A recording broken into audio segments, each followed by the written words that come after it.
Quoi? On n'est pas malheureux. Hein. Tiens, t'as vu Achille, il y a Pesquet qui est en train de passer.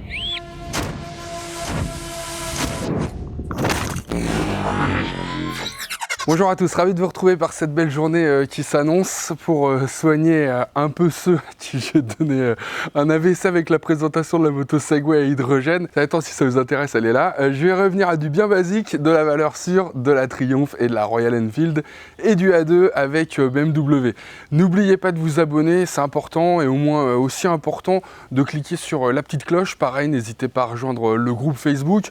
On sera bientôt plus de 1000 et plus on est de fous, plus on rit. Donc allez-y, mais sans plus attendre, donc je reviens, certes pas forcément très en avance, sur les Continental GT et l'Interceptor que Royal Enfield fait évoluer cette année et qui, à mon avis, a largement de quoi faire avaler la pilule de la disparition du catalogue des Bullet 500, j'imagine au profit des Météores, car oui, les Météores ne devraient plus tarder à percuter le sol français et moyennant des tarifs plutôt attractifs puisqu'ils débuteront à 4099 € pour la Fireball, l'entrée de gamme, 4189 € pour la Stellar avec son échappement chromé et son dosseret, et enfin 4279 € pour la Supernova qui se dote en plus donc d'un pare-brise et d'une peinture Biton. Du côté des Continental GT et Interceptor 650, des motos saluées par la critique, je vous le rappelle, depuis leur lancement, notamment pour leur rapport prestation-prix, mais qui à l'origine ne passait pas la norme Euro 5, eh bien c'est chose faite. Royal Enfield s'est penché sur leur bicylindre pour le rendre compatible avec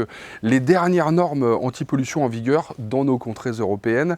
Il conserve donc sa cylindrée de 648 cm3, son couple de 52,3 Nm et ses presque 48 chevaux. Tout ça arrive seulement 100 tours plus bas à 7150 tours minute au lieu de 7250. Pas de quoi fouetter un chat donc. Et surtout, il ne vous aura pas échappé qu'elle reste nativement accessible au permis A2.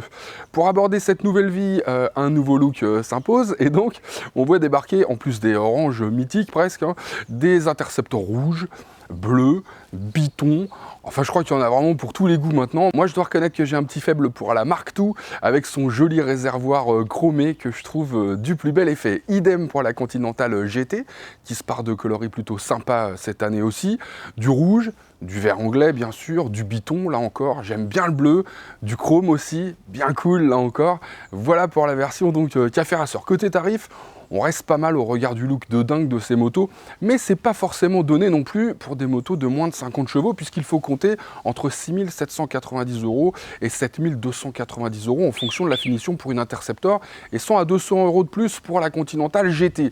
Mais je peux pas m'empêcher de penser que quand tu viens d'avoir ton permis, tu débutes avec ça, t'es bien quand même. T'as une belle bécane quoi, franchement ça a de la gueule. Sinon, tu peux commencer avec une BMW. Alors certes, il y a maintenant une 90 Pure accessible au A2 et franchement, je me demande bien à quoi ça peut ressembler le flat une fois limité à 35 kW. Et bon, en plus, c'est pas donné comme moto pour débuter et surtout, BMW France et seulement BMW France propose actuellement une édition spéciale de la F900R baptisée pour l'occasion Air Force, puisqu'elle s'inspire clairement du monde de l'aviation au programme. En plus de son coloris spécifique bleu marine avec des pointes de jaune, on trouve de série un capot de selle, mais aussi un sabot moteur, lui aussi de série, un saut de vent avec une petite déco, des jantes noires, elles aussi donc décorées avec un petit liseré, etc. Et surtout, alors là ça se voit pas forcément, mais en plus d'être bridé A2, et bien sûr débridable, BMW France l'a doté d'un shifter pro, de l'éclairage full LED, de mode de pilotage, en plus donc de ce qu'il y a déjà, c'est-à-dire une belle petite fourche inversée, et des étriers radio Brembo d'origine. Et tout ça pour combien ma bonne dame? Eh bien 9 790 €, c'est-à-dire environ 900 € de plus que la version de base, sachant que le pack actif qui comprend les modes de pilotage et le shifter pro, c'est déjà 650 € à la base. Alors après, si vous êtes plutôt anglaise qu'allemande, vous serez peut-être heureux d'apprendre que Triumph renouvelle et au passage fait un petit peu évoluer son Street Scrambler 900.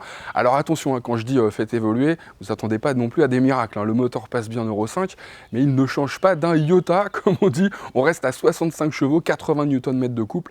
Elle reste bien sûr bridable en A2 via une poignée d'accélérateur spécifique.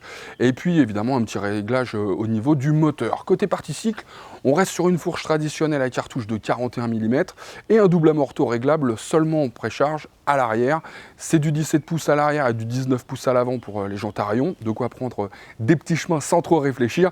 Enfin, tant que ça tabasse pas trop, parce que la suspension, que ce soit à l'avant comme à l'arrière, c'est seulement 120 mm de débattement, donc pas de quoi faire le guignol non plus. Mais bon, les Metzeler Tourance sont toujours au programme, on sait ce qu'ils valent, c'est plutôt pas mal, donc ABS et traction control sont toujours évidemment présents, 3 modes de conduite, pluie, route et off-road, qui désactive l'ABS et le contrôle de traction pour laisser libre cours à sa créativité, s'ébattre sans contrainte dans la pampa. Ça me plaît ça. Hein. Eh ben, j'aime bien aussi la plaque numéro en alu qui fait son apparition sur le côté avec le petit logo Street Scrambler en relief dessus. Là, c'est pas mal. Il y a d'autres petites modifications de finition, ça là, mais je vais pas rentrer trop dans les détails.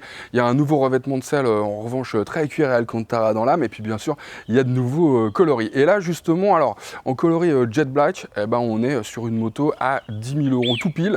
Mais pour 700 balles de plus, vous pouvez repartir avec la Sandstorm Edition, la tempête de sable. On était à 2 doigts de l'opération tempête du désert et je dois reconnaître que je la trouve vraiment pas mal du tout avec sa couleur Triton, noir mat, gris Storm Black et Iron Stone, sa petite grille de phare avec le triangle qui laisse apparaître le logo dans l'optique, ça claque franchement, protège carter en alu, éclairage à LED compact à l'arrière, ouais, franchement c'est pas mal et il n'y en aura que 775 de produits donc faut pas traîner, moyennant 11 700 € donc. Et sur ce les amis, aloha. Pourquoi 775? Eh ben écoute, c'est super intéressant, tiens d'ailleurs tu fais bien de poser cette question, j'en sais rien.